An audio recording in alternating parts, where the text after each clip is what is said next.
Ma'am, I think this is vlog ama semjagi ko. Ado I think this semjagi vlog se. Koi Russia da sayen yon base. I khadi puchagre ko. Ado ngasi je koi iman ma'am haming sa dina haina ba. Ado koi isam sam dukan da changi da. Ado lairuge ba. Ado moi da kamai mai yon ke se. I puchage. Ado yon ba ai se koi shopping mall gum da yam na yon da. Ado koi mi masa na oina government gi nataba isagi yumda ga chicken center ga hang do ado mane musu hang mi masa gi adu dukan na changa ke ba ado kamang mai jon ge do ai mayam da ucher ge le pau yim mi am thaga che ai do chak laban gi na ai do moi street food ama cha ge na tauri cartus ka asdalai Das картошка. Есть фасоль, картошка и капуста. Это что? Фасоль. Фасоль, если chicken है ना? Курица есть? Нет, давай три. Что yen яуд я вообще. Мой есть. Асиди beer yon bam kita tahu itu. Asih moi gitu. Ising je. Koi ising nara ising makal amani dah. Moi di ising me amle koi soda yaudaba ising juga lupa kumpuni pan piba adigi marfu piba me am kena ba me am lay bane. Ado asim me am je. Mamal am tamana da bane se. Kamen yu.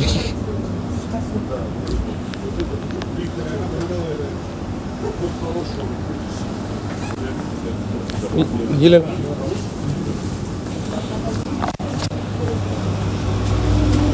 Ai le sangai ba dukan mayam je government gi am ta nan nati ba masa na pham ba dukan ne adu mani hena pot lai ba nungai ba adagi maman tabi ba khunga ado atai ji ka su tabi de ba moi si asi lai ba ho ji gi do si hao ben gi kem cha da ne chak la me ba yang wan chap ju de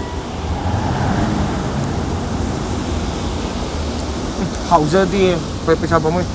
với cái này cả 30 bao nhiêu thằng bao nhiêu tôi mà phong độ dâu này có giờ mỗi cái lấy mà mấy am gì chỉ có cái sa cái đấy sẽ phăng nghe mà rồi mà đúng được chẳng cái em nào cũng mấy đi cũng sẽ lấy ya đó đi ship lộc ship cái này rồi đó à đó đây bao nhiêu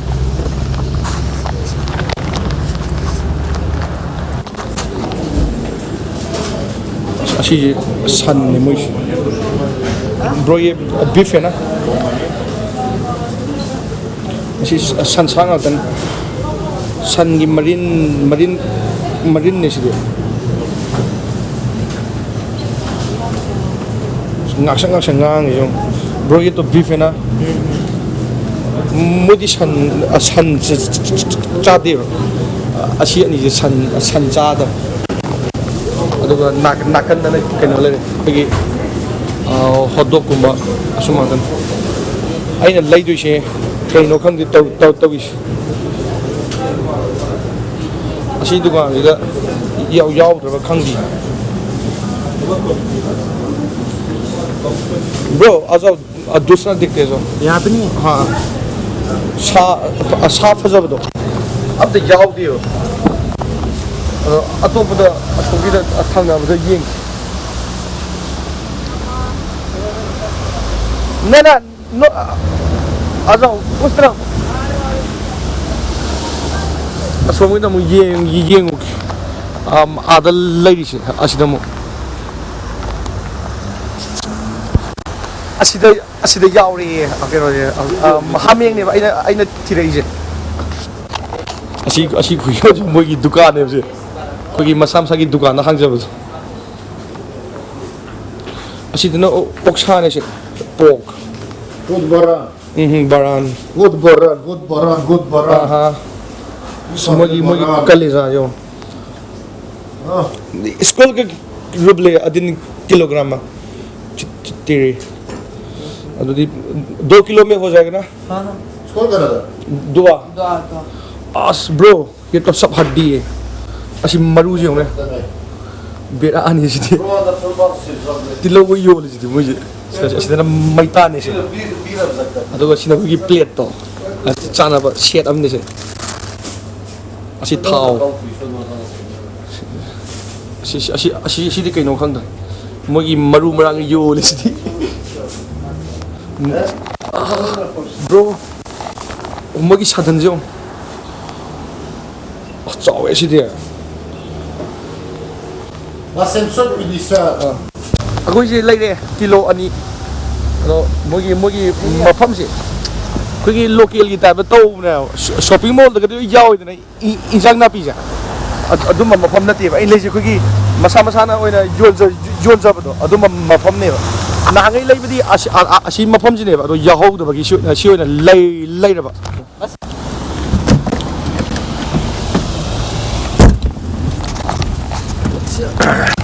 ꯑꯩꯈꯣꯏꯁꯦ ꯄꯣꯠ ꯆꯩ ꯂꯩꯕ ꯂꯣꯏꯅ ꯂꯣꯏꯔꯦꯕ ꯁꯤꯅ ꯑꯩꯈꯣꯏꯒꯤ ꯗꯦꯗꯤꯌꯥ ꯑꯗꯣ ꯍꯥꯃꯦꯡꯕꯨꯗꯤ ꯂꯩꯔꯦ ꯀꯤꯂꯣ 2ꯃꯨꯛ ꯑꯗꯣ ꯍꯥꯎꯕ ꯍꯥꯎꯇꯕ ꯌꯦꯡꯉꯦ ꯍꯣꯔꯦꯟ ꯗꯥꯃꯣꯏ ꯁꯤ ꯆꯥꯁꯦ ꯑꯗꯨꯗ ꯀꯤꯂꯣ ꯑꯃꯗꯀꯣ ꯂꯨꯄꯥ 100 ꯄꯤ ꯑꯗꯣ ꯀꯤꯂꯣ 2 ꯂꯩꯕ ꯂꯨꯄꯥ 1,900 ꯑꯗꯣ ꯈꯔꯁꯨ ꯍꯥꯞꯄꯦ ꯈꯔꯒ ꯂꯨꯄꯥ 1,950ꯃꯨꯛ ꯂꯧꯍꯧꯋꯦ ꯃꯣꯏꯗꯣ ꯑꯗꯣ ꯍꯥꯎꯗꯤ ꯍꯥꯎꯗꯧ ꯃꯥꯜꯂꯤ ꯆꯥꯛ ꯂꯥꯝꯃꯤ ꯏꯁꯇ꯭ꯔꯤꯠ ꯐꯨꯗ ꯆꯥꯔꯨꯕꯅꯦ ꯍꯥꯎꯇꯦ ꯍꯥꯏꯕ ꯏꯁꯇ꯭ꯔꯤꯠ ꯐꯨꯗꯇꯣ ꯂꯨꯄꯥ 30 ꯄꯤꯕ ꯄꯩꯁꯥ ꯄꯥꯃꯨꯏ ꯍꯥꯏꯕ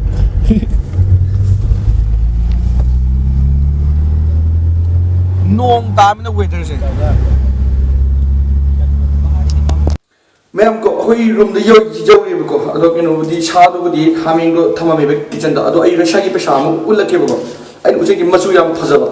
ꯁꯤ ꯂꯨꯄꯥ 100 ꯆꯞꯄꯤꯅꯦꯕꯀꯣ ꯃꯆꯨ ꯊꯤ ꯐꯖꯕ ꯃꯆꯨꯁꯦ ꯒ꯭ꯔꯤꯟ ꯀꯂꯔꯅꯦꯕ ꯑꯗꯨꯒ ꯂꯨꯄꯥ 2,000 ꯆꯞꯄꯤꯅꯦꯕ ꯁꯤꯅ ꯃꯆꯨꯁꯦ ꯁꯨꯃꯥꯏꯅ ꯄꯥꯏꯕꯗꯀꯣ ꯌꯥꯝ ꯐꯖꯕꯗꯣ ꯑꯣꯏꯕꯗꯣ ꯑꯗꯨꯒꯤ ꯎꯠꯄꯅꯤꯗ ꯑꯗꯣ ꯑꯩꯗꯣ ꯑꯩꯈꯣꯏꯅ ꯂꯩꯔꯤꯕ ꯁꯥꯗꯣ ꯐ꯭ꯔꯦꯁꯅꯦꯕꯀꯣ ꯃꯣꯏꯗꯣ ꯉꯁꯥꯏ ꯑꯌꯨꯛꯀꯤꯅꯦ ꯍꯥꯏꯌꯦꯕ ꯑꯗꯣ ꯑꯩꯈꯣꯏ ꯅꯣꯡꯁꯨ ꯇꯥꯏꯌꯦꯕ ꯋꯦꯗꯔꯁꯦ ꯅꯨꯃꯤꯗꯥꯡ ꯋꯥꯏꯔꯝꯅꯦꯕ ꯍꯧꯖꯤꯛꯁꯦ ꯄꯨꯡ 4:30-5ꯃꯨꯛ ꯇꯥꯗꯧꯔꯦꯕ ꯑꯗꯣ ꯑꯩꯈꯣꯏ ꯆꯥꯕꯁꯨ ꯍꯥꯞꯄꯒꯦ ꯏꯃꯥꯟꯅꯕ ꯄꯨꯂꯞ ꯆꯥꯃꯤꯟꯅꯁꯤꯅ ꯂꯩꯔꯛꯄꯅꯦꯕ ꯑꯗꯣ ꯁꯥꯗꯨꯕꯨꯗꯤ ꯍꯥꯎꯗꯧ ꯃꯥꯜꯂꯦ ꯑꯩꯗꯤ ꯆꯥꯛ ꯂꯥꯕꯕꯨꯗꯤ ꯊꯣꯡꯉꯨꯔꯗꯕꯅꯦ ꯍꯧꯖꯤꯛ ꯃꯌꯥꯝ ꯑꯩꯈꯣꯏꯗꯨꯀꯣ ꯏꯟꯖꯥꯡꯗꯣ ꯊꯣꯡꯕ ꯂꯣꯏꯔꯒ ꯄꯨꯁꯜꯂꯦꯕꯀꯣ ꯑꯗꯣ ꯑꯩꯈꯣꯏ ꯔꯨꯝꯗꯤ ꯅꯠꯇꯦꯕ ꯏꯃꯥꯟꯅꯕ ꯅꯟ ꯃꯅꯤꯄꯨꯔꯤ ꯃꯆꯥꯒꯤ ꯔꯨꯝꯅꯦꯕ ꯃꯤ ꯌꯥꯝꯕꯅꯤꯅ ꯃꯣꯏꯁꯦ ꯌꯥꯝ ꯆꯥꯎꯋꯦ ꯃꯣꯏꯒꯤ ꯁ꯭ꯄꯦꯁꯁꯦ ꯑꯗꯨ ꯃꯣꯏꯗꯨꯅ ꯆꯥꯔꯁꯦꯅ ꯑꯗꯣ ꯌꯦꯡꯉꯁꯦ ꯁꯤꯗ ꯎ ꯃꯣꯔꯣꯛꯅꯦ ꯁꯤꯁꯦ ꯑꯗꯨꯒ ꯑꯁꯤꯗ ꯊꯣꯡꯉꯦ ꯁꯤꯗ ꯑꯩꯈꯣই ꯁꯤꯗꯅ ꯀꯤꯂꯣ 2 ꯍꯦꯟꯅ ꯆꯜꯂꯦꯕ ꯁꯤ ꯀꯣꯟꯁꯦ ꯈꯥꯡꯗ ꯊꯣꯡꯕꯗꯤ ꯌꯥꯗ꯭ꯔꯦꯕꯀꯣ ꯑꯗꯣ ꯁꯤꯁꯦ ꯑꯩ ꯍꯥꯎꯕ꯭ꯔꯥ ꯍꯥꯎꯇꯕ꯭ꯔꯥꯗꯣ ꯑꯩ ꯌꯦꯡꯉꯛꯀꯦ ꯀꯔꯝꯕ ꯆꯥꯗꯣꯏꯅꯣ ꯈꯪꯗꯦ ꯀꯦꯞꯁꯨꯜꯁꯨ ꯌꯥꯎꯋꯦ ꯁꯤ ꯎ ꯃꯣꯔꯣꯛꯅꯤ ꯐꯖꯗꯦ ꯑꯁꯤ ꯇꯧꯔꯒꯦ ꯍꯥꯎꯔꯅꯤ ꯐꯝꯃꯨꯜꯂꯦ ꯍꯥꯎꯋꯦ ꯃꯍꯤꯁꯦ ꯑꯩꯈꯣꯏꯒꯤ ꯑꯅꯪꯕ ꯃꯍꯤꯅꯤ ꯍꯥꯎꯋꯦ Ansul, how's your taste, bro? Yeah, it's delicious. I love Manipuri style, bro. Yes, माझे मणिपुरी खुतोंगजे हाउये हाउथदि मचुजों सिगी महीजि चाका साबा हाउनी से मैं आई महावी चाकी खुई ग्रेवी से असी यंगकी मतुंदी मैम यामी आई हाउविंग ए मही सानी मतुंदी चारिंग हाउविंग मही बानसे अइना मोइदा हाउब्रा हंगिदो अइना थोंजबैनि दो समरजि नौजि केमेरा पाइबिनि समिमांग हाइ टेस्ट ओदन हाउब्रा मादि मसक उलो यादि याम इकाइ हिउन हाउ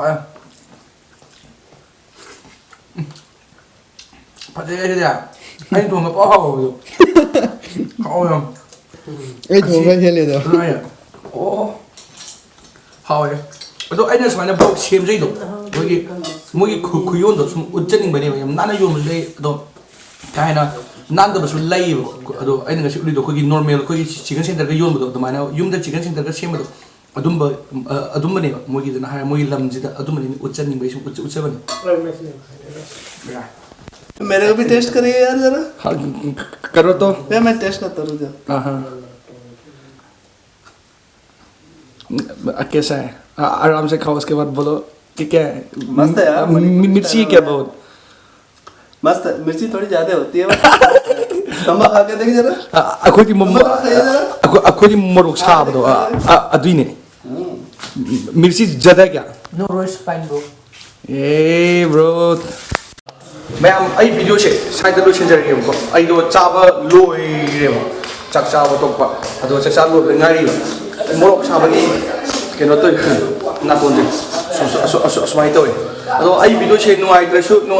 लोय फाउ यिंगिबगी थागतचरी अदो आई सब्सक्राइब तौबिरमो अनोबसिंग अदो अरिबसिंग रेगना आई हनना थागतचरी अनोबसु वेलकम अदो सब्सक्राइब तौबिरमो ngasi मैम लोइसिनजरगे मथंगदसु आई वीडियो ब्लॉग अनोब सेमके अदो सु यिंगबियो ngasi दी लापनरे से मैम जय फरे दास बिदानिया बाय बाय